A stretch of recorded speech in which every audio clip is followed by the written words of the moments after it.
Hi guys, and welcome back to The Frazzled Sociologist. As you guys will be aware by now, I've been slowly working through a selection of the questions from across the 3 papers that you guys may well find in the summer. So this is a 10-mark question from the July 2023 Paper 2 Belief in Society section.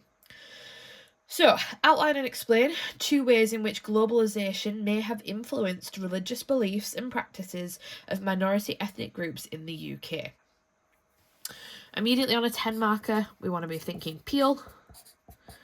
Okay, point, evidence, analysis, link. Okay, if this was a 10 marker with an item, I'd say your evidence needs to come from the item. As it isn't, your evidence needs to be sociologists, your perspectives, your key terms, your really rich sociological knowledge. Stuff that proves to the examiner that you do know what you're talking about and you do know what they're asking of you. Okay. So globalisation, then let's start by breaking that down. Globalisation is a mass interconnectedness.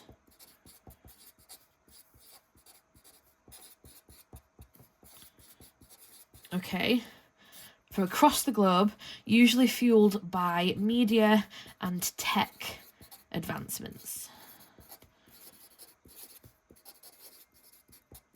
Okay. Globalisation may also be referring to, and it will become important in a minute, the movement of people.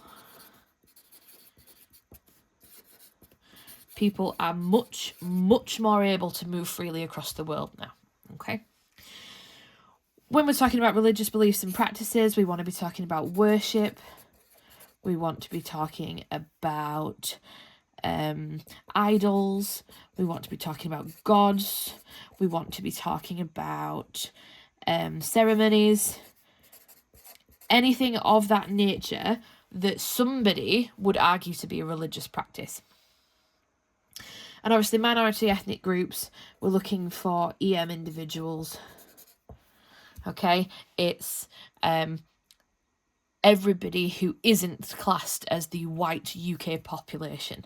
So in particular for a lot of the beliefs and societies things, you might be considering African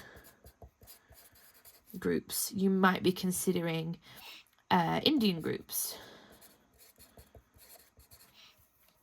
You might even be considering Chinese groups. Okay, others as well, but they're just 3 examples. Now, obviously, we just need to remember that as long as we're UK specific as well. In the Belief in Society module, there are a lot of links to the US because we do compare a lot the UK with the US, given that they have a very similar, very capitalist structure to us and yet have very different interactions with religion than us. But we need to make sure we're UK specific to answer this question effectively. So in terms of the things you could actually write then, okay, you should immediately be thinking about cultural defence and transition. Okay. Individuals moving to the UK away from something that is familiar to them, from their own lands, from their people, from their traditional religious practice, are going to strengthen their religious practice when they get here. Partly because it is in defence of their identity. It's how they hold on to who they are. And partly because making those connections with people who are also like them here helps with the transition.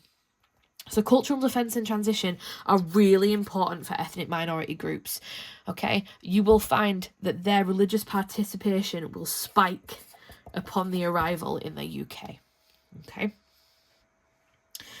You've also got religious pluralism becoming important.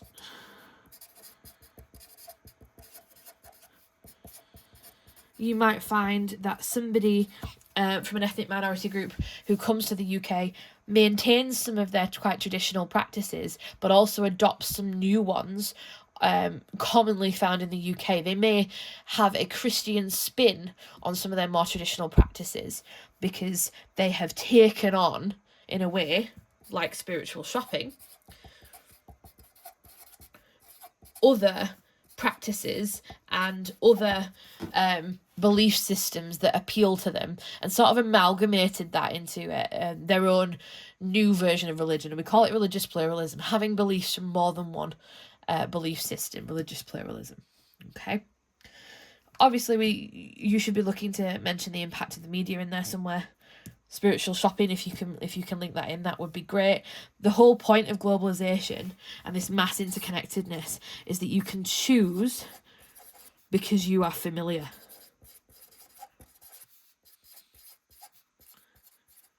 Okay, this mass interconnectedness, this media saturation, this globalization means that people know about other practices. They actually experience other practices. They get to see them in action. That encourages spiritual shopping, which encourages religious pluralism. There aren't loads of things you could write for this question, to be fair. It's quite a limited question. That's fine. There's nothing wrong with that. We've covered the 2 areas you would need to cover in order to get the full 10 marks. Okay? Please don't panic if when you're looking at a 10-mark question thinking that you should be able to pull out 18 different things to say. That is not always the case. Sometimes the question will be quite broad and give you loads of leeway to do that. Sometimes the question will be quite narrow. As long as you are actively paying attention and pulling out the relevant information from the item or from the question, you will meet the criteria you need to meet.